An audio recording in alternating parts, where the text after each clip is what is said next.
falar sobre os capítulos 14 e 15 de 1 Samuel.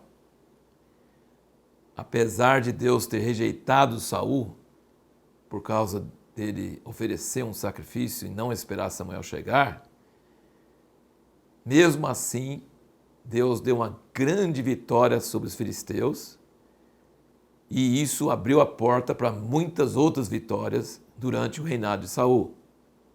Mas qual foi o motivo dessa virada? Qual foi o motivo dessa vitória sobre os filisteus?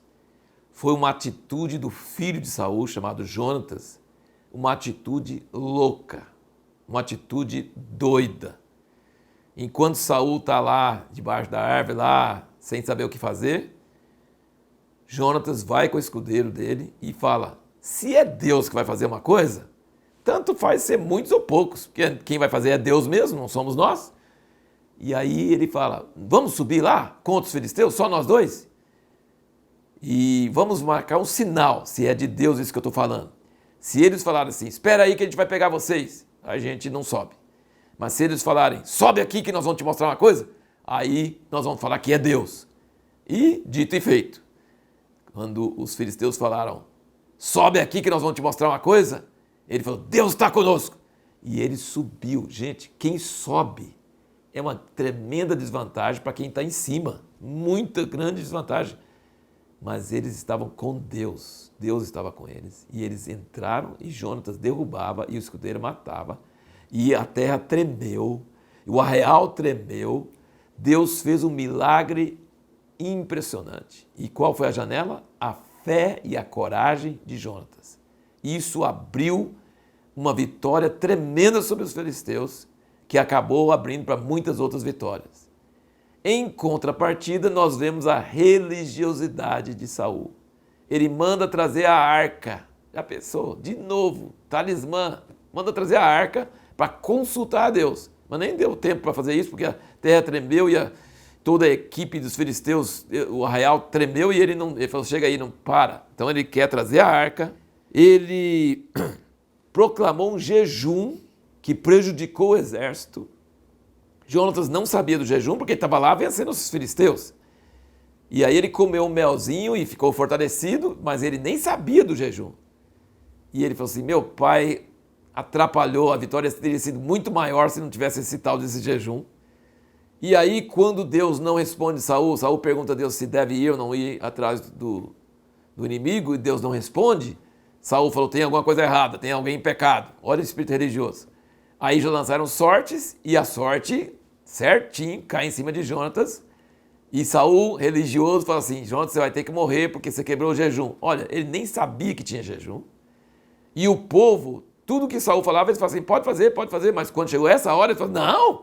O povo tinha mais bom senso do que o religioso Saul. Eles falam assim: se Deus deu um livramento através de Jonatas, como que ele está pecando contra Deus e nós vamos matar ele? De jeito nenhum. Ele que foi usado por Deus. Então, Saul era um religioso ao extremo e não entendia como Deus funcionava. E foi isso que deu problema até para Deus rejeitar ele como rei, porque ele foi sacrificar para aplacar Deus em vez de esperar Samuel para fazer.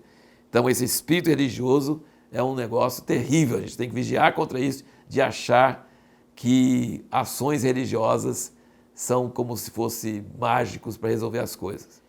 E depois Deus dá uma segunda chance a Saul. Ele já tinha falado para ele que tinha rejeitado ele e procurado outra pessoa, mas Deus dá outra chance para ele.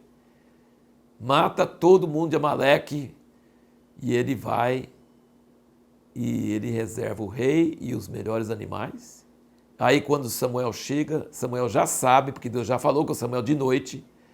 E a gente nota aqui que Samuel gostava de Saul. E quando Deus fala assim: me arrependo de ter colocado Saul como rei, Samuel chora a noite toda, ora a noite toda. Por que ele estava orando a noite toda? Ele queria mudar Deus, como Moisés conseguiu mudar muitas vezes. Um veredito que Deus dava, Moisés conseguia mudar. E Samuel amava Saul, Samuel honrava Saul. Samuel não queria que Deus rejeitasse Saul, mas Deus falou com ele. Aí ele chega lá e Saul fala: ô, bem-vindo, eu consegui, eu fiz tudo que o senhor queria. E aí Samuel fala assim: e esse barulhinho de ovelhas que eu estou ouvindo? Não, é só o melhor, eu fiz tudo que Deus mandou fazer.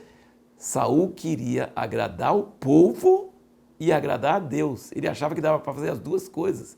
Ser popular com o povo, que o povo queria, que pena matar essas ovelhas gordas. O povo guardou para sacrificar o Senhor. E aí vem uma palavra terrível, terrível, que Samuel fala com Saul, que eu vou até ler, porque isso é uma coisa marcante, uma lição para nós. 1 Samuel 15, versículo 22, ele diz: Samuel, porém, disse: tem porventura o Senhor tanto prazer em holocaustos e sacrifícios, como em que se obedeça à voz do Senhor? Eis que obedecer é melhor do que o sacrificar, e o atender do que a gordura de carneiros. Porque a rebelião é como o pecado de adivinhação, e a obstinação é como a iniquidade da idolatria. Porquanto rejeitaste a palavra do Senhor, ele também te rejeitou a ti, para que não sejas rei. Ele foi reprovado na segunda prova, mas ele não aceita ser desprezado diante do povo. Para ele não era importante muito o que Deus estava falando. Eu sou rei, estou sendo rei, beleza? E ele segurou Samuel pela capa, e a capa rasgou. E Samuel usou isso para dizer: o Senhor rasgou de ti o reino e deu para outro. Ele falou: não, mas fica aqui, me honra diante do povo, adora a Deus comigo, para que o povo tudo veja que está tudo bem. E Samuel atendeu ele e depois foi embora. Então, gente, que coisa terrível, que coisa profunda é saber que oração é muito importante, mas obediência é mais importante. Tem pessoas que não querem obedecer uma palavra de Deus e ficam orando. Lembra de Balaão? Deus já tinha falado que ia abençoar Israel e ele fala: Deus, é para ir ou para não ir? Não se dá bem a pessoa que insiste em oração quando a coisa é obedecer. Saul falou assim: não, mas é para sacrificar o Senhor.